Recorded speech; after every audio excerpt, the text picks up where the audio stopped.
नमस्कार दोस्तों, स्वागत है आपका हमारे यूट्यूब चैनल फ्री शिक्षा में। दोस्तों, एसएससी सीजीएल एग्जाम की नोटिफिकेशन जारी की गई है 2022 की। बहुत बड़ी खुशखबरी है दोस्तों, 20,000 वैकेंसी यहाँ पे जारी की गई है इस बार। तो दोस्तों, हम इस वीडियो के माध्यम से इसकी ऑफिशियल नोटिफिकेशन को देखेंगे, साथ ही इसकी क्या चयन प्रक्रिया है, साथ ही क्या इसकी योग्यता होनी चाहिए और कितनी फीस है, पूरी जानकारी हम इस वीडियो के माध्यम से आपको बताएंगे। तो दोस्तों, वीडियो को आप लास्ट तक देखिएगा।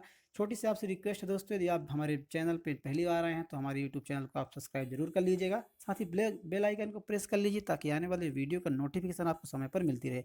तो आइए दोस्तों, शुरू करते हैं। जैसा कि आप यहाँ देख पा रहे हैं, सारी जानकारी हम आपको बताएंगे, कौन कौन सी पोस्ट है, किस डिपार्टमेंट में है। ठीक है, तो इसको जैसा कि आप देख पा रहे हैं, यहाँ पे नोटिस जो जारी किया गया है, नोटिस कर्मचारी चयन आयोग, यहाँ पे देख सकते हैं आप। कंबाइंड ग्रेजुएट लेवल एग्जामिनेशन 2022 की नोटिफिकेशन यहाँ पे आ चुकी है।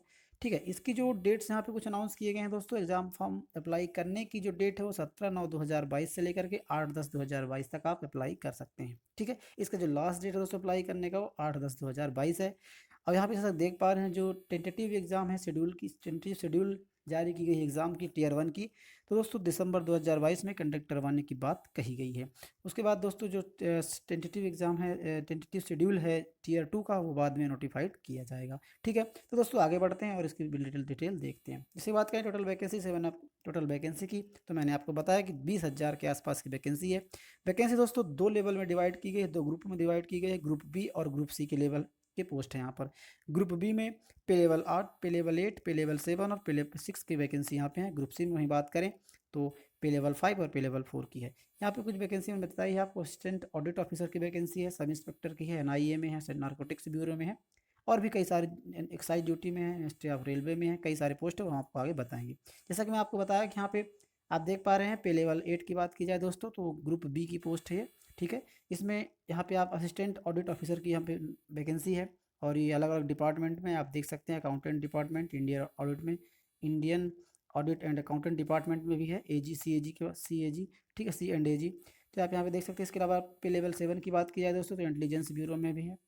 असिस्टेंट सेक्शन ऑफिसर की वैकेंसी है, मिनिस्ट्री ऑफ रेलवे में है, एक्सटर्नल अफेयर्स में है। ठीक है, सीबीएटी में जो सी ग्रुप डी की ग्रुप सी की पोस्ट है। ठीक है, उसके बाद बात करें दोस्तों तो यहाँ पे इंस्पेक्टर जनरल इंस्पेक्टर है, इंस्पेक्टर की वैकेंसी है सेंट्रल एक्साइज में डिपार्टमेंट में, ग्रुप बी की वैकेंसी है। इसके बाद directorate of enforcement and department of revenue, यहाँ पे असिस्टेंट इन्फॉर्मेंस की वैकेंसी है। इसके अलावा इंस्पेक्टर की पोस्ट है, और इंस्पेक्टर की central of bureau of central bureau of narcotics, ministry of finance में भी इसकी है। सेंट्रल ब्यूरो ऑफ इन्वेस्टिगेशन में इंस्पेक्टर की वैकेंसी है। तो आप ये देख सकते हैं, सारी डिटेल यहाँ पे मेंशन की गई है दोस्तों, कौन कौन सी पोस्ट हैं। आप यहाँ पे जब अप्लाई करते हैं तो आप ध्यान से देख लें, और इसके लिए अप्लाई आप कर सकते हैं। टैक्स डिपार्टमेंट में भी वैकेंसी है, टैक्स असिस्टेंट की वैकेंसी है दोस्तों, ग्रुप सी की पोस्ट है।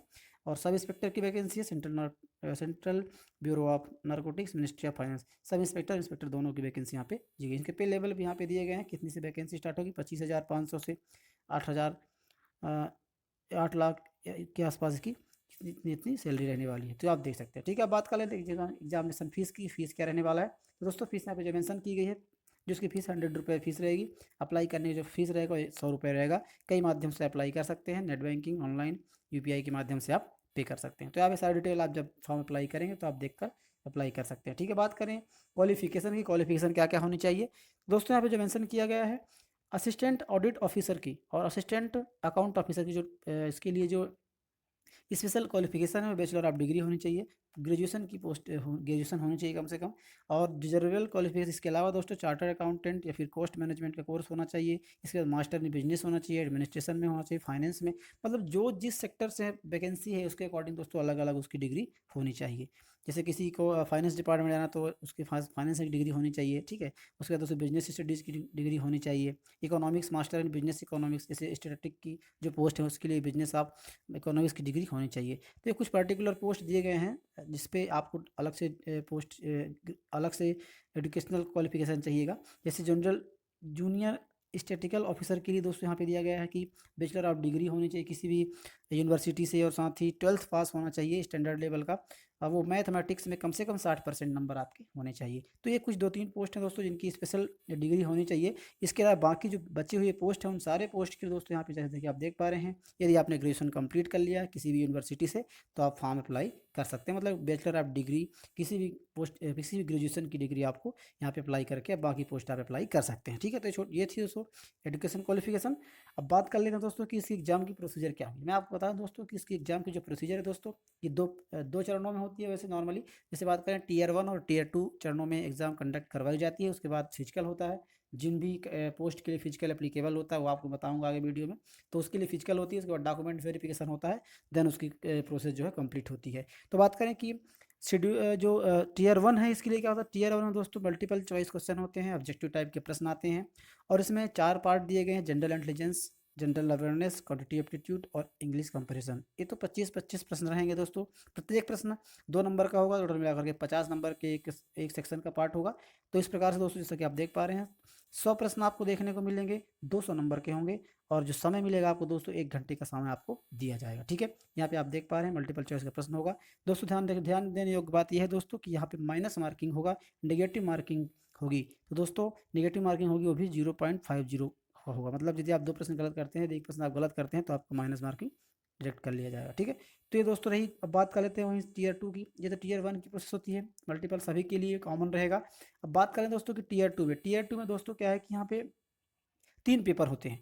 3 पेपर, पेपर 1, पेपर 2 और पेपर 3 में 3 भागों में डिवाइड किया गया। सभी आप देख पा रहे हैं, पेपर फर्स्ट, पेपर सेकंड और पेपर थर्ड। ठीक है, 3 शिफ्टों में डिवाइड होगा। उसके बाद करें तो पेपर्स और जो पेपर 1 है ये दोस्तों 2 सेक्शन में 3 सेक्शन में डिवाइड किया गया है, सेक्शन 1, सेक्शन 2 और सेक्शन 3। इसमें सेक्शन 1 में मैथमेटिक्स एबिलिटीज़ और रीजनिंग इंटेलिजेंस के क्वेश्चन होंगे। 30-30 नंबर दोनों होंगे, 60 नंबर के प्रश्न होंगे। प्रत्येक प्रश्न 3 नंबर का होगा तो 180 नंबर के प्रश्न होंगे। 1 घंटे का समय दिया जाएगा। ये लिखित रूप से होंगे दोस्तों, ये आपको राइटिंग करने होंगे, लिखने होंगे। ठीक है, ये ऑब्जेक्टिव टाइप क्वेश्चन नहीं होंगे। वही बात करें दोस्तों कि सेक्शन 2 में 45 नंबर के इंग्लिश लैंग्वेज के प्रश्न आएंगे। उसके बाद जनरल अवेयरनेस का पार्ट होगा, 25 प्रश्न इसमें आपको देखने को मिलेंगे। प्रत्येक प्रश्न 3 नंबर का होगा तो इस प्रकार 210 नंबर के आपको सेक्शन 2 में आपको प्रश्न देखने को मिलेंगे। ठीक है, इसके बाद बात करें कि पेपर फर्स्ट में ही सेक्शन 3 जो होगा इसमें आपको दोस्तों 20 नंबर के प्रश्न 20 प्रश्न आपको देखने को मिलेंगे। प्रत्येक प्रश्न 3 नंबर का होगा तो इस प्रकार से 60 नंबर आपको मिलेंगे। ये कंप्यूटर नॉलेज के होंगे। ठीक है, तो इसमें 15 मिनट का समय आपको मिलेगा। इसके अलावा बात करें दोस्तों तो पेपर 1 का जो सेक्शन सेकंड होगा इसमें आपको 15 मिनट का समय आपको दिया जाएगा और इसमें डाटा एंट्री स्पीड टेस्ट होगा जो ऑनलाइन यहाँ पे आपको देना होगा। तो इस प्रकार से होगा। उसके बाद बात करें पेपर सेकंड का, पेपर सेकंड स्टैटिस्टिक होगा। ये 100 नंबर का प्रश्न होगा, प्रत्येक प्रश्न 2 नंबर के होंगे, 2 घंटे का आपको समय दिया जाएगा। ठीक है, वहीं बात करें पेपर थर्ड की तो जनरल स्टडीज़ होगी, फाइनेंस एंड इकोनॉमिक्स के पार्ट का होगा और 100 नंबर का प्रश्न होगा। और ये दोस्तों 200 नंबर 100 क्वेश्चन होंगे, आपको 200 नंबर का रहेगा। यहाँ पे जैसा कि आप देख पा रहे हैं कि टीयर 2 जो होगा will be include conducted for phase 1, paper 1, paper 2 और पेपर 3 इन सेप्ट। दोस्तों जो टीयर 2 का जो पेपर होगा, जैसे पेपर 1 है यहाँ पे आप देख पा रहे हैं पेपर 1, पेपर 2, पेपर 3 है। तो पेपर 1, पेपर 2 और पेपर 3 जो होंगे दोस्तों अलग अलग दिन में अलग अलग सीट में कंडक्ट करवाए जाएंगे। ठीक है, पेपर 1 जो होगा जैसा कि आप यहाँ देख पा रहे हैं पेपर 1 जो होगा दोस्तों ये वाला पेपर 1 ये सभी के लिए सेपरेट होगा, सभी के लिए सॉरी कॉमन होगा, माफ कीजिए, सभी के लिए कंपलसरी होगा, सभी के लिए एक ही रहेगा। ठीक है, चाहे किसी भी पोस्ट के लिए हो। अब बात कर लेते हैं कि paper second will be for only those candidate who apply for the post of junior statistic officer. जो पेपर 2 होगा जैसा कि आप देख पा रहे हैं स्टैटिक का जो पार्ट है इसे केवल उन्हीं के लिए होगा जो जूनियर स्टैटिक ऑफिसर और ministries and statistics of programme implementation के लिए जो अप्लाई किए होंगे, जो इस पोस्ट के लिए अप्लाई किए होंगे पर्टिकुलर उनके लिए पेपर सेकंड होगा। ठीक है, वही पेपर जो थर्ड होगा दोस्तों वो होगा यहाँ पे देख पा रहे हैं आप those paper third will be for only those candidate who apply shortlisted for in tier 1 and tier 2 assistant audit.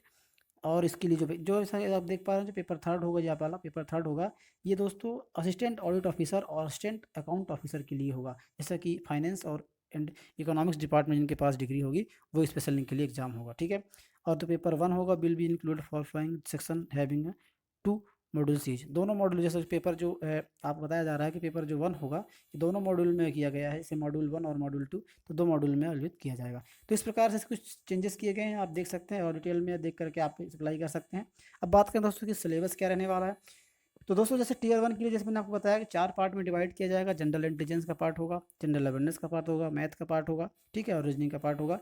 क्या आप देख सकते हैं यहाँ पे क्वांटिटी एप्टीट्यूड होगी, इसके बाद इंग्लिश का पार्ट होगा। तो इनके जो सिलेबस दोस्तों यहाँ पे आप दिए गए हैं, आप ध्यान से देख सकते हैं क्या क्या इन सेक्टर्स इन सेक्शन से क्या क्या किन कौन से चैप्टर से क्वेश्चन आपको देखने को मिल सकते हैं।